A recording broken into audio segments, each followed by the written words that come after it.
Selamat datang kembali di Itpin Bobapedia. Siap lagi nih kita ngobrolin minuman favorit kita semua. Hai semua, wah siap banget dong. Kamu sendiri gimana? Udah minum bubble tea belum hari ini? Aduh, jujur aja belum nih. Keburu kesini. Kamu? Belum juga sih, tapi kayaknya abis ini langsung pengen cari deh. Selalu kepikiran soalnya, hehe. Betul banget itu. Nah, kali ini kita mau bahas lebih dalam nih dari catatan-catatan yang udah kita kumpulin soal asal-usulnya bubble tea. Siapa sangka ya, minuman ini tuh udah ada dari tahun 80-an loh di Taiwan. Hah? Seriusan? Udah setua itu? Aku kira tuh baru-baru aja gitu ngetrennya. Wah, menarik banget ini. Ya, lumayan lama ya ternyata.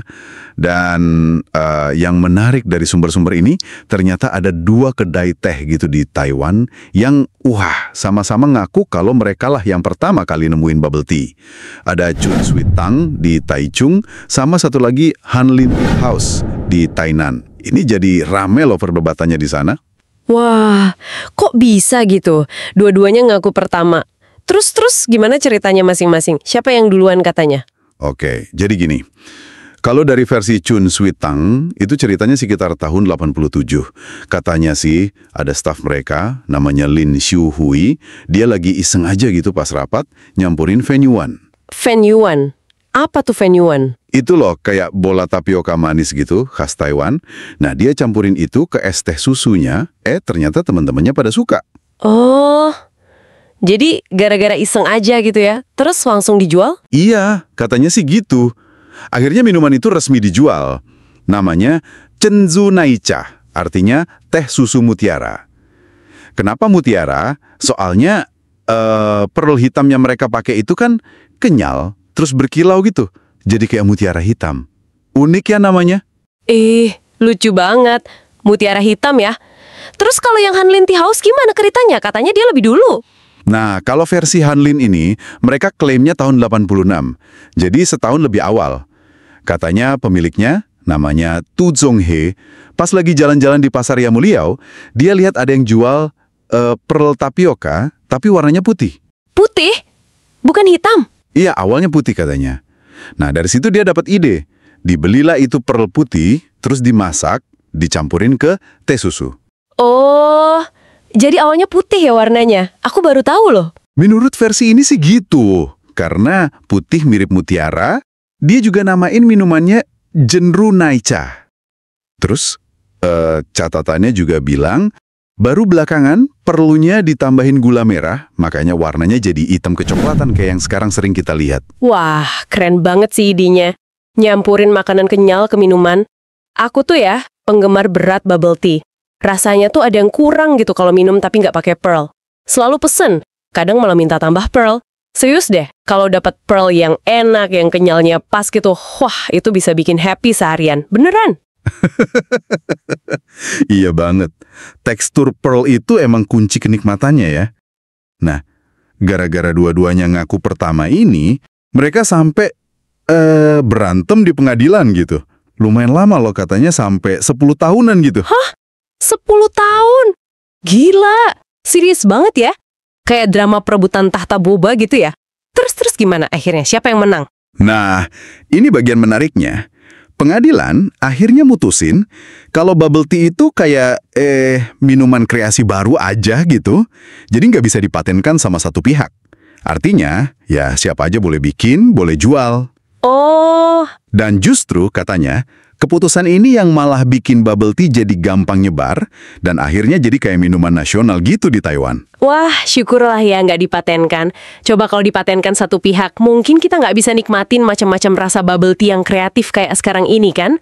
Jadi semua orang bisa bebas bikin inovasi baru. Tepat sekali. Ini nunjukin gimana keterbukaan itu bisa bikin sesuatu jadi berkembang ya. Tapi, ada pertanyaan lagi nih dari catatan kita. Kenapa sih bubble tea bisa cepet banget populernya waktu itu di Taiwan? Kenapa ya? Tebakanku sih ya pasti karena enak lah ya. Manis, seger, terus ada sensasi kenyal-kenyalnya itu loh dari pearlnya. Bikin nagih pokoknya. Bener banget. Itu salah satu faktor utamanya. Dan soal tekstur kenyal itu, orang Taiwan punya istilah khusus loh. Namanya QQ. Udah pernah dengar? QQ, Apa tuh QQ? Jadi QQ itu buat gambarin tekstur yang pas gitu. Nggak terlalu keras, tapi juga nggak lembek banget. Pas digigit tuh kenyalnya mantap. Nah, bikin Pearl sampai bisa dapat tekstur QQ yang sempurna ini katanya jadi kayak seni tersendiri gitu. Nah, itu dia. Setuju banget. Sensasi QQ itu emang juara. Kayak ada surprise gitu kan di tiap sedotan. Aku tuh suka banget konsep minuman yang bisa dimakan sekaligus diminum. Beda aja gitu rasanya sama minum biasa. Iya kan? Terus ada lagi nih, konteks sosialnya. Di tahun 80-an itu, kedai teh model foam tea shop atau Pao Pao Hong Cha Te gitu, lagi hits banget jadi tempat nongkrong anak muda di Taiwan. Jadi sebelum kafe-kafe modern menjamur kayak sekarang. Oh, jadi tempat gaul gitu ya? Iya, tempat mereka ngumpul-ngumpul. Nah, bubble tea ini cepet banget jadi minuman favoritnya para pelajar sama pekerja muda di tempat-tempat itu. Oh iya ya. Jadi inget deh zaman kuliah dulu, suka banget nongkrong lama sama teman-teman, pesannya bubble tea yang gede, rasanya betah aja gitu ngobrol sambil nyedot boba. Nah, satu lagi nih, inovasi penting yang disebut di catatan ini. Munculnya mesin cup sealer otomatis di tahun 90-an. Yang pakai plastik tipis buat nutup gelasnya itu loh. Oh iya, tahu-tahu. Yang mesti ditusuk pakai sedotan gede itu kan? Itu praktis banget sih emang buat dibawa-bawa pulang. Jadi nggak gampang tumpah, lebih bersih juga. Persis. Nah, inovasi kemasan ini ternyata penting banget. Ini yang bikin Grey Bubble Tea yang fokus buat takeaway jadi makin banyak. Terus model bisnis waralaba atau franchise juga jadi populer.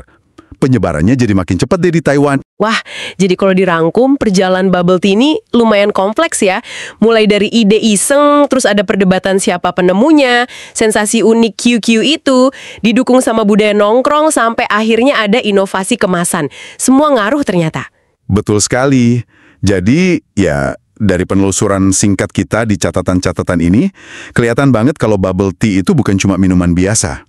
Ada sejarahnya dari Taiwan, ada tekstur khasnya yang bikin orang suka, dan udah jadi bagian dari budaya dan kenangan banyak orang. Fenomena unik lah pokoknya. Setuju banget. Dan yang bikin seru, dunia perbobaan ini kan nggak berhenti sampai di situ aja ya. Terus berkembang, ada aja yang baru. Keren sih mikirin gimana satu ide sederhana bisa jadi sebesar ini. Itu dia poinnya. Selalu menarik ya ngelihat gimana tren kuliner itu punya cerita yang dalam. Pokoknya jangan sampai ketinggalan keseruan lainnya ya. Nantikan episode berikutnya dari It's Been Bobapedia.